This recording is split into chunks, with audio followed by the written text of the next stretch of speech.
Hello again. This is Ron Clark with the Bible Message Podcast. And in this podcast, we're going to cover a few topics that are related to Genesis 11 at the Tower of Babel. So, one of them has to do with the effects of scattering.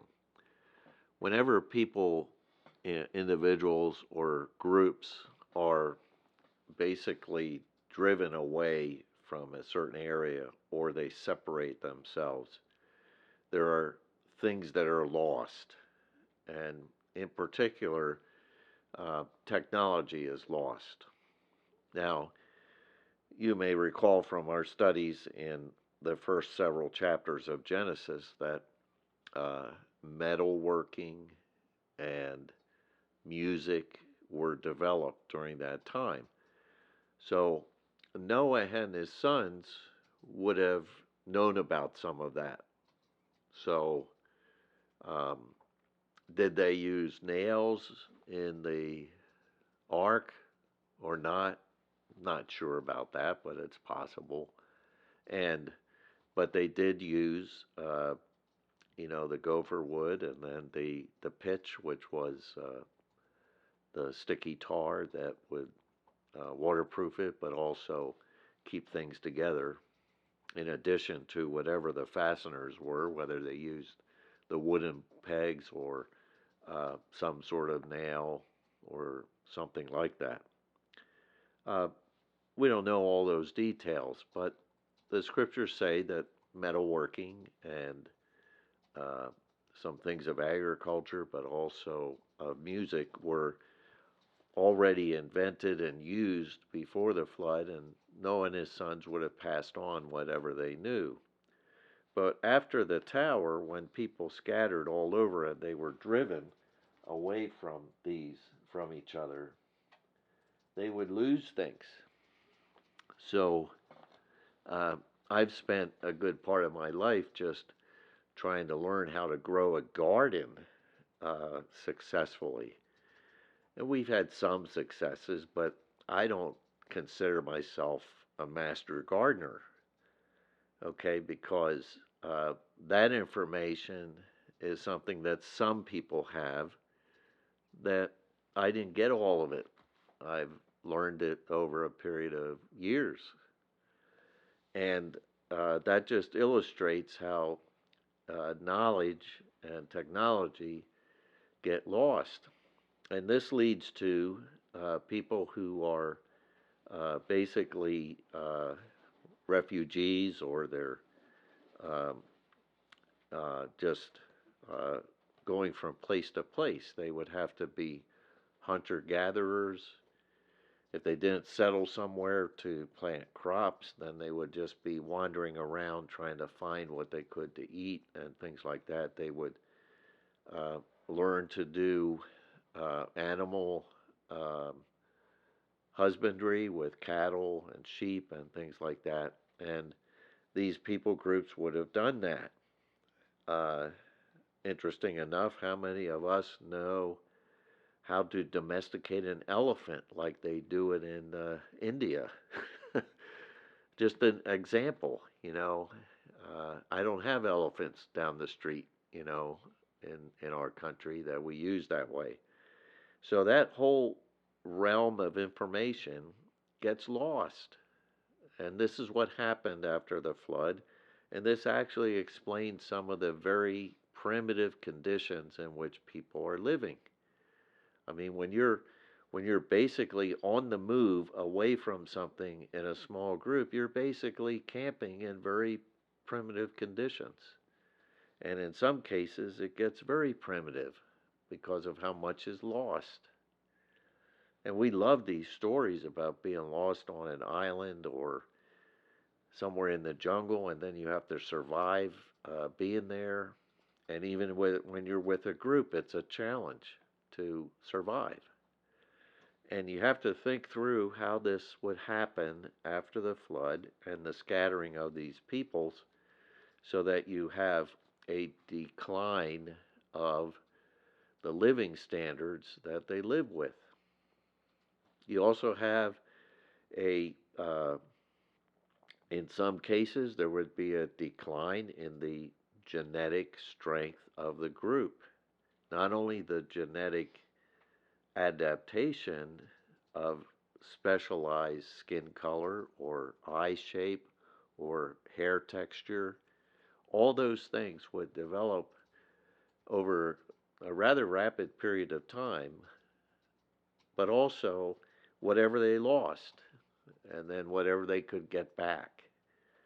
So they went into stone ages, they went into periods of being hunter gatherers, and then the agricultural abilities began, and especially in the land of Shinar in Mesopotamia, that would have been a good place for developing agriculture, and that's exactly what they did.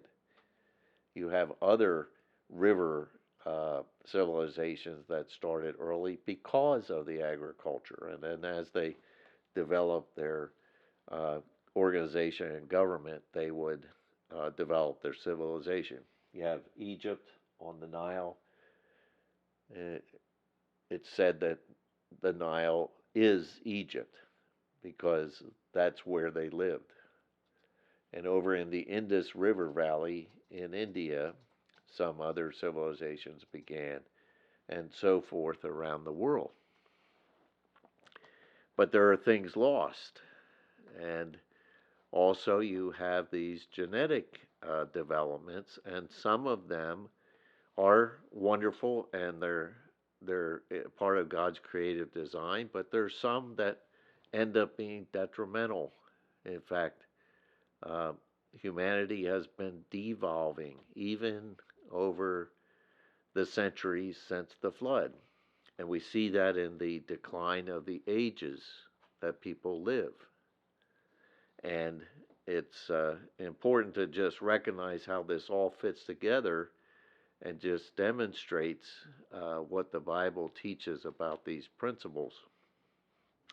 Now, in addition to this is the religious aspect. Now, Nimrod is emphasized in the Genesis 10 genealogy. He's a descendant of Cush and Ham. So we had talked about Cush and Ham, but Nimrod lived up in this region, and he developed some other cities and cultures, and it seems that he was the leader of the Tower of Babel, and they were implementing a religion as well. And some studies in history just indicate these are not what are recorded in the Bible, but later we find out that the Babylonian religious principles have infected most religions of the world, and they will come to a head in the one world religion of the end times.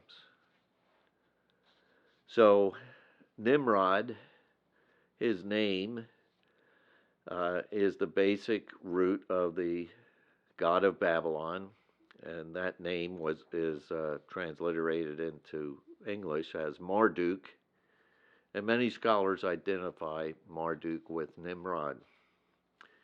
And he held a unique place, and his wife was Semiramis. And an interesting thing is there was a hotel in Cairo, Egypt, that was named Semiramis because the story around her was that she claimed to have a child, a son, and that they founded a mother and child kind of a cult to worship. And many religions have this kind of mother-child relationship. They even have something related to death and resurrection stories that go along with it. And it's a very clever attempt that Satan has influenced many religions, but it goes all the way back to Babylon with Nimrod and Semiramis and their child, and they cultivate this story to support their worship. And the tower would be used for that and offer up the worship of these substitutes for the true God. So in Egypt, it was Isis and Osiris. In Greece, it was Venus and Adonis. And in the Hindu religion, it is Ushas and Vishnu. And there are others that had this similar kind of a religious principle and cult. In fact, in the Old Testament in Jeremiah, the Israelites were warned against offering sacrifices to the Queen of Heaven. And this kind of thing has come down to even the exaltation of Mary, the mother of Jesus. And now we have these different places around the world where visions of Mary and the child Jesus are on display or reported by the people in those areas, and they now have shrines that they go there and they worship. And Mary is now called a co-redeemer with Christ, and it just shows the influence of this Babylonian religious principle, along with many other things that are contrary to what God has taught. And it's going to end up in the end times that we end up with another religion where it's a substitute for the true God. And in the end times, it's called the Babylonian system again. So what has been happening through history rears its head again in all its fullness in the end times, and it's part of that Babylon system that God will destroy in his judgment, showing that he is the sovereign of the world and of the universe. So you can look up some of these things and just find what they're like. One of the demonstrations of how this has spread around the world is to realize the building of pyramids around the world. It's just amazing that you have them here in Babylon, in the Mesopotamia Valley, the land of Shinar. All of these cities, they all had their ziggurats for their pagan worship. Egypt, famous, we can still look at those pyramids. And then in the Americas, there are many that were built in the Americas. So where does this all come from? Well, after the Tower of Babel and people were scattered, they went their ways, they took what they had learned in Babylon and went their way. They substituted the worship of the mother-child cult as well as the worship of the different stars, the substitution of worshiping animals and spirit beings in the form of animals. Very common all around the world.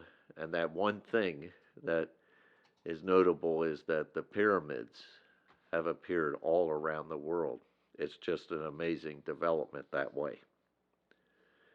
So the other thing related to the technology and the decline in genetics is that I think this explains something of the development of the Neanderthal peoples and maybe some of the other peoples that were rather primitive or considered primitive to us, and that those devolution aspects of that are rather well explained by people groups separated and isolated, and then their genetic development becomes warped in a fallen world, and with the many problems that are associated with that, with their health, with their genes, and with their offspring, and then with their culture. And then you add to that these pagan religious principles that really, many of them degrade humanity in some way or another.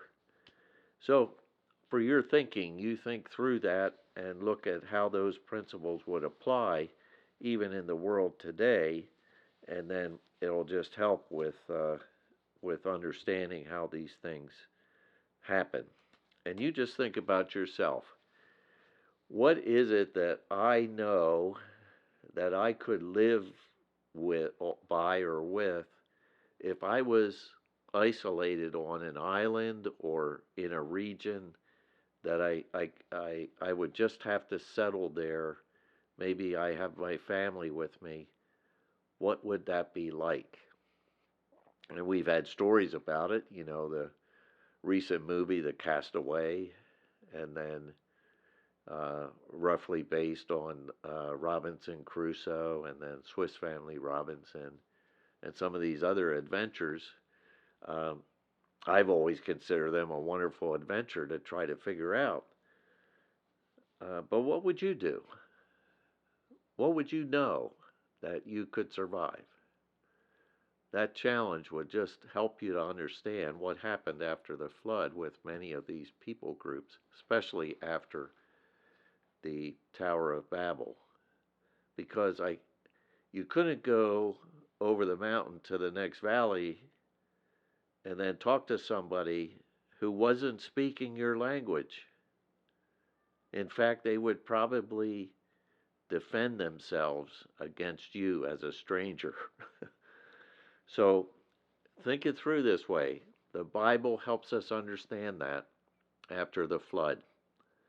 So now we're going to be turning to God's work in providing his Redeemer. And ultimately, that's what you and I need. We need that Redeemer. And when we trust in him and trust the Bible that he has given us, he helps us understand these things better. So I would encourage you to trust in Christ as your Savior, and then look to him with some basic principles to help you in understanding the world and your life and where we are now. We'll stop there for now. God bless you.